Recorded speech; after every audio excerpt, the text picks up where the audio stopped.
Annyeonghaseyo. Hello, friends and family. I decided, since you guys have asked me to go ahead and do more videos, I would try it out. We'll just see how this goes. I'll do my best for you. We'll just see. It's very weird and awkward talking to a camera.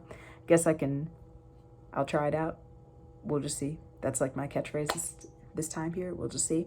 As you can see, in the last 24 hours since I picked up the phone and recorded, I have done laundry. You can see it hanging up there because it's nice and warm in here with the floors heated. I'm a little worried about keeping them outside. I have my drying rack out there with like my little stuff. Just, I don't know. Like I said, it's really awkward speaking to a camera, but I'm gonna do my best for you guys. I guess two things. Thank you for the love and support in the first video. I really appreciated it. Hearing your feedback was really, really sweet and very kind, so thank you for that. And two, I'm pretty much gonna keep all my videos short, sweet, and to the point. I'm not really all that big in, I'm trying to get the lighting right because the light's above me. So we'll just see about that. I'm gonna keep them kind of short, sweet, to the point. I don't think I would go over, I'm trying not to do over 12, 15 minutes because I feel like anything shorter, it's like, dang, I'm never getting that 5 minutes back of a waste of time. And anything longer is like, okay, we hit the 20-minute mark, I'm done. So today I figured I'd tell you guys about my travel story getting to Korea. I've alluded to it here and there for everybody, but I haven't really fully sat down and told the story because it was just so much. It was incredibly so much. Oh my goodness. I traveled for over 24 hours, over 50 bajillion time zones. It was a lot. But I'm going to try to sum it up and keep it short and sweet because there's some points I think you should know. In fact, I have my iPad right here with my story time to the arrival of Korea for all the different points because so much happened. I'm going to say this at the beginning. My sense of time died at some point during this journey. So please don't judge. I don't even remember some portions of it. It all kind of happened as a blur after I boarded my flight to Korea. My sense of time was gone up until the very next day when I woke up on Friday. I don't even know where the hours went, but let me try to explain this to you guys. So the drive up to BMI, my friend Lee took me up to BMI. BMI, Baltimore, Maryland International, I believe, is the closest international airport, sort of. Dulles, I think, is closer, but this is the one that suited my needs. My friend Lee was nice enough to take me up there. Hey, Lee, I know you'll probably see this. Hey, thank you. We had such a good time. We listened to K-pop. We talked to each other. We even stopped at ﷺ for some hot chocolate and just enjoyed our ride up there. So I arrived at BMI at around 2, 3 in the morning. Lee was the real MVP because we all got a little emotional right around that time, but we did our best. And I got there, I got in line at about 3 a.m.-ish, which leads me to my first delay in the story. First delay, because there are going to be a few. Delta International does not open their lines until maybe 3:45, 4 o'clock. So I sat in that line for a good 30, 45 minutes, waiting for them to open the check-in. Now, for those of you who have not traveled abroad, you have to arrive 3 hours before your flight to check in because they got to check your passport, they got to check your requirements, they just had to check everything. So that was a little bit of it wasn't a hiccup, but it was kind of annoying. Like I was already tired. I've been up packing. I didn't get a nap in between then and that time. So at that point I woke up at like 1 p.m. that day. This is Eastern Standard Time, Virginia. I gotten up, I was up. I was doing last minute packing, making sure everything was good. I didn't sleep. So now we're about 14 hours past this to get there and then the line wasn't open. So that was my first delay and slight hiccup. After that was done, I ended up they checked me in, went to my flight, which was to ATL, so to Atlanta. That was pretty decent. I met a nice older couple. They were on their way to Panama to see their granddaughter, who's 9 months, and their daughter. I thought that was really sweet. It was just nice. They were really nice. I hope if they ever see this, I'm gonna say hi. You guys are really sweet. I enjoyed talking to you, and I hope you're enjoying your Christmas with your daughter and granddaughter. That sounds like a lot of fun. I enjoyed hearing their story about that. But then to the ATL. So I flew Comfort Plus from there to the ATL, which is Atlanta. Then I got on the F train, because they have trains at the Atlanta airport. Yeah. Biggest airport in the United States. It's huge. The F train is all on its own side. So it's like two sides. You're in the center. There's like A, B, C, D, E, and then F. I was on the F side for international flights. Took the train, went about my little business. I did stop and get some snacks because at this point I hadn't eaten in a couple of hours, and it was just transfer. So I got in to check into my Korean flight. Y'all, ajumas, which are middle-aged Korean women, do not play. They don't play, you guys. The ajumas in charge of the check-in thing were like, you will not board this flight until we see your COVID results, we take your temperature, and we check your visa. If we don't see those three things, thou shall not pass. They were not playing with us. So I hurried up and got to into that line, had I think the passport checked first, then temperature, then something else. They marked it on my physical ticket, so it's actually good if you're traveling to Korea right now. Get a physical ticket, like a physical copy of your ticket, not just the Delta boarding pass, because that's what they marked, so they could quickly look and make sure they did that. They were pretty serious. I moved quickly when they spoke because I was like, there is no way they're gonna leave me here. So that was what it was. I got on the plane. I did premium select for my flight. Do not quote me. I believe that's what it was. It's a step up from economy, but a step down from first, because Delta one was like $3,000 and sis don't got it like that. I don't have it. It was nice, but this will take us into delay number 2.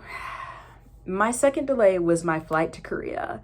It was delayed for an hour and a half because of technical issues. So at this point, I've been traveling. It's about 10 a.m. The hour and a half put it to noon, 12:30 Eastern Standard Time.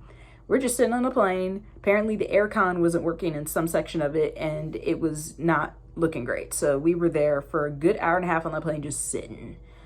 We were supposed to arrive in Korea at 3 p.m. Eastern Time that Thursday, which I believe is the 16th. Actually, let me check. I have a world clock in a calendar here, so let me see. And it's in January somehow. Okay. Yes, the 16th. We were supposed to get there at 3 p.m. on the 16th of December, and yeah, we didn't arrive until around 4 p.m. So I'm going to talk about the how to do 16 hours on a plane, because blood clots are real, you guys. You got to be really careful about that. The nurse in me will tell you that quick. I had on my nice sassy compression socks. I believe mine had tiger on them. It said save the tigers. I got up pretty much every 2 to 3 hours just to go to the bathroom, even if it was just to stand up and go to the bathroom. I drank a lot of water. I would move. I would do the ABCs with my feet. So A, B, C. And I did that a few times because it took a long time to get to Korea. I did what I had to do to survive. There were 3 food services on our flight. There was, I guess, lunch, dinner, which they served maybe an hour into the flight. I did the Korean meal set, which was bulgogi, rice, and some other things. I can't really remember that because, to be honest, I was fading in and out of consciousness at about this point, but I stayed up for the food service. The second one was a snack, which was a pizza twist, which just had cheese and mushrooms. Anybody who knows me knows I don't really like pizza, but I was in survival mode, so I ate what I could of that and just dealt with it. Then they did a breakfast service about an hour and a half before we landed. It sucked. Strawberry banana yogurt, anyone? Strawberry banana yogurt? You know, I'm allergic to bananas, so an egg white on a, what is that thing now? English muffin. It sucked. I mean, the fresh fruit was nice, but it wasn't fruit I even liked, so I was just kind of disenchanted by that and super hungry, because at this point, I don't even know how much time has passed. I'll have to do a whole video on the transitioning. I took lots of footage on the plane so you guys could see the time changes actually happening, where it went from dark to light to, you could just see a lot of different things. We flew over several different countries. I'll have to make a whole little video on that. If I'm feeling really cheeky, I might redo this one and insert the clips so you can see it, but we're doing the best we can on the resources I currently have. I have Final Cut Pro. Don't know how to use Final Cut Pro. That's my TED Talk on that. But anyway, the food service was, but I just made sure that I got up and stretched, got my blood moving every so often in that 16 hours. You do what you have to do. You really do. That's what I'll say about that. So, welcome to Korea. After about 16 hours on a plane, we made it. Sort of. So let's start with the first major kind of issue I had.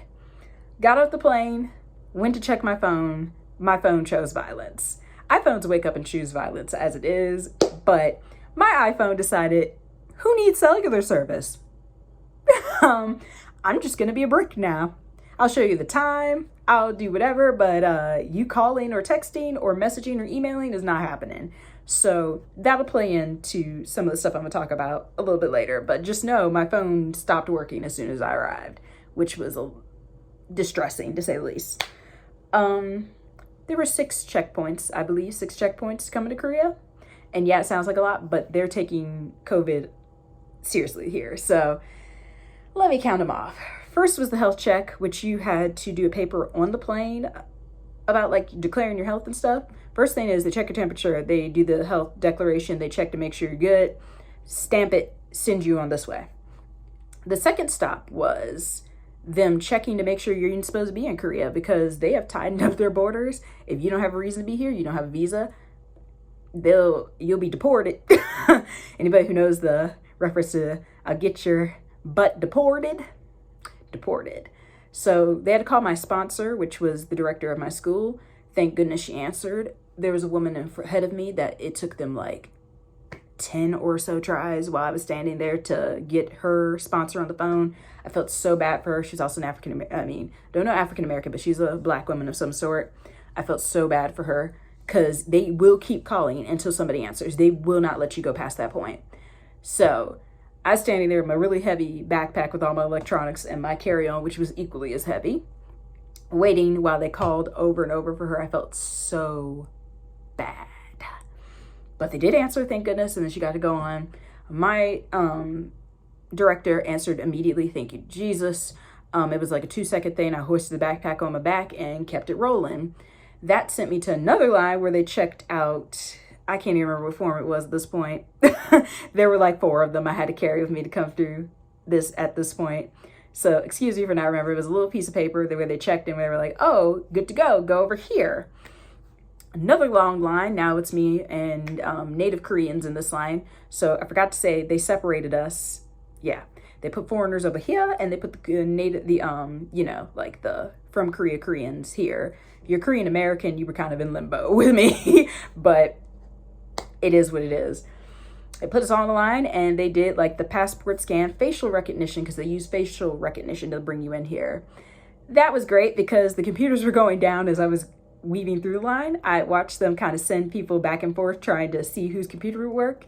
When I got to it, that computer didn't work. The second one did. And then I was actually in Korea, you guys. Like I walked into the airport to the baggage claim. Picked up as I told you guys in the last one, I had 4 checked bags. One of them got cracked. I'll deal with that on a separate occasion. Everything else was in good shape, but it was a lot to haul around there. I had a cart with 4 big bags on it, plus my carry-on and my backpack. My backpack I put on the cart because it was killing me at this point, which I'll tell you about in a second. But it was just a lot. Currency exchange, I only had a couple, maybe $40 USD on me, which was 45,000 won and some change. That's all I had in cash. I was trying to find an ATM when I got whisked into like my final checkpoint, which is where they find out if you're going to take a bus or a taxi to your destination. So here we go. I'm looking for an ATM. They're like, where are you supposed to be? Or where are you going? And I said, Wanjushi, Gamando. And they're like, Wanjushi? Oh, counter for that is right here. And I'm like, do you know where the ATM is? And they're like, Wanju. I was like, okay. So I went to the counter. And this is where my phone not working really became an issue for a moment. So this is why I said, like, important because of what would happen next. So I'm sitting there. I did connect to the Wi-Fi when I realized the phone wasn't working when I initially landed. So I did have like, I kind of was getting messages, but they were delayed by like 20, 30, 40 minutes because in the time between me going from place to place in this line and checking in, it had been about 20, it was like an hour to do this whole thing. I mean, there were a lot of us. There were 200 people on my aircraft alone, and we had landed with another one from Atlanta that I think was equally as big. So we're talking like 400 or 500 people coming through at the same time as me. So it was a lot. Understandably so, it would take a minute to process all of us.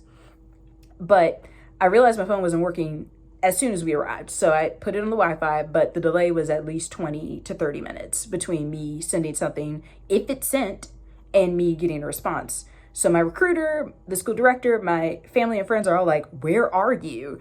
And I could not respond to them. It was really hard. I'm not going to sit here and lie to you guys. It was very, very hard for a minute and a little bit upsetting, but you roll with the punches because what else can you do? So I get to the counter where they're talking to me about like where I'm going and like, are you taking a bus or are you taking a taxi? So at this point, I only have 45 Korean dollars. The rest of it is on my Visa and Amex and MasterCard or whatever I have. And they're talking to me and they're like, do you take the bus or whatever? And I'm not understanding them because they're saying this in Korean. And then they use like the keywords bus, taxi. So let me give a little side story on pre-planning saves you a lot of time, you guys. Pre-planning saves you a lot of time. Pre-plan your trips because if it worked for a little bit of foresight, I would have been so SOL at this point. Pre-plan. I realized since my other iPhone burned out this past August that I no longer had like offline translation of any language. So about 3 weeks before this, prior to me leaving, I realized that and I re-downloaded on every translation app, offline Korean, offline Japanese, you know, never be too safe, offline everything that I needed. And that was a lifesaver when I was trying to tell them where I'm trying to go and how to get there. So I'd explained to them on the translation, my phone is not working. So I can't really contact anybody so that they can confirm where I'm going. But I have the address right here. I had it written down in Korean in my notes. Again, pre-planned, I had a screenshot and it written down in my notes. I was like, this is where I need to go. And I just need help. So they were talking and I said, I guess I finally said taxi because I was overwhelmed. The ride to here from Seoul, which I was in Incheon near Seoul, about an hour and a half, 2 hours. I was overwhelmed. My phone wasn't working. I had not gotten any sleep at this point. I was kind of going in and out still. Like I was still super tired. And I finally kind of broke down. I was like, I guess a taxi. Keep in mind, the bus wasn't going to be there for another 2-3 hours. So I would have had to wait for the bus for 2-3 hours without a working phone in a foreign country. Ladies, you cannot put a price on your safety. Really, ladies and gentlemen, you can't put a price on your safety. Do what you have to do. I may or may not get reimbursed by my school for this because they said if you can't take a bus, they'll pay for half the taxi. But ultimately, I chose my safety and well-being. You really can't put a price on it. I was super stressed. I was super tired. I was not doing really well, you guys. But in that moment, I was like, okay, what is 250,000 won, which is about 211 USD? I checked my card after. What is it to my safety? What does it really cost for me to get there safely and know I'll get there safely? I broke down, took a taxi. I got a jumbo taxi because I had so much crap-a-doodie with me, which was fine. He put it in the back of the taxi, took me to the thing. I rode all the way to Wonju in style, as I say. It was really nice. I got to see Summer Seoul. To be honest with y'all, I blacked out and fell asleep because at this point it had been over 24 hours. I'd only maybe gotten 4 hours total of sleep, maybe on the plane. I can't tell you. My sense of time is jacked up during that. It's like, I can't really describe it to you, but my sense of time was not great during my flight to Korea. So we rode there. He actually ended up pulling over to pull out those footrests because it's like a jumbo taxi where it had like a footrest and everything. He felt so bad for me. And I'm thankful to that. Ajashi for that. Kamsahamnida. If you ever see this, sir, you were quite a blessing after 30 hours of traveling. We pulled up to the front of my apartment I'm using the translator. I said, like, my phone isn't working. Can you call this number? He called the director of my school. She told the building manager where I was, a building owner, where I was, and he greeted me and he brought me up here. And that's how I got here. He showed me around and it was good at this point. But I wanted to tell you guys that full story because it was a lot.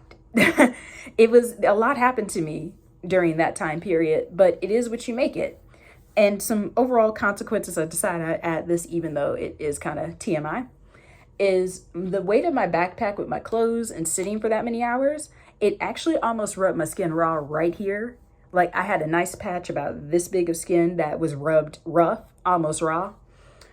I found that out when I got here and showered that night. It was not super pleased by that, but there's nothing that could really be done. It was from the friction of my clothes and the weight of my backpack and everything that was going on. But I decided to share that because it's reality. And my honorable mention and thank you. So thank you to Lee for driving me that two hours and back, because he had to drive by himself back. You're the real MVP. Thank you so much. I really enjoyed my last ride in the States with you. I enjoyed the music. I enjoyed the time together. I enjoyed just talking to you. So thank you for that. Thank you to that couple for just, calming me down by just talking to me. They were really sweet. They were just going to go see their granddaughter in Panama. I hope they made it safely. I hope they're enjoying her right now. If you ever see this, thank you.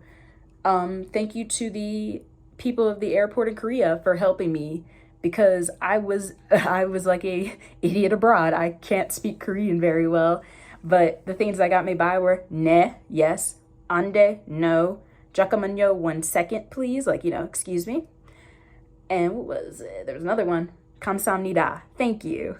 So thank you guys. You guys were really kind to me. Thank you to the driver who got me here safely. You were really, really kind. I really appreciate it. I needed that kindness after 30 hours of traveling, first time abroad. And just thank you to my school director and the owner manager of this apartment for being there, because this made the transition a lot smoother. Well, you guys, I did not mean for this video to be 22 minutes already. Plus, I'm going to add a few things to the front of this, the beginning of it. You'll see what I'm going to add to it. But thank you for just hearing me talk about it. It's therapeutic to talk about it. It was I'm not going to say a traumatic experience, but it was a very difficult in the moment, though I didn't fully realize it until later, how insane that whole process was. But I'm here. I made it safely. All glory to God. Thank you to him for getting me here. I feel blessed. And the people I met, I'll never forget. I wanted to immortalize it by putting it on film. And just thank you. Thank you guys for watching, and we'll see what I do next. I'm thinking about telling you guys about the difficulties that have arisen so far, because there have been a few since I got here that I think are worth mentioning to anybody who's thinking about traveling here or teaching here. But just thank you guys again. I'll see you later. So 감사합니다. I'll see y'all later. Bye.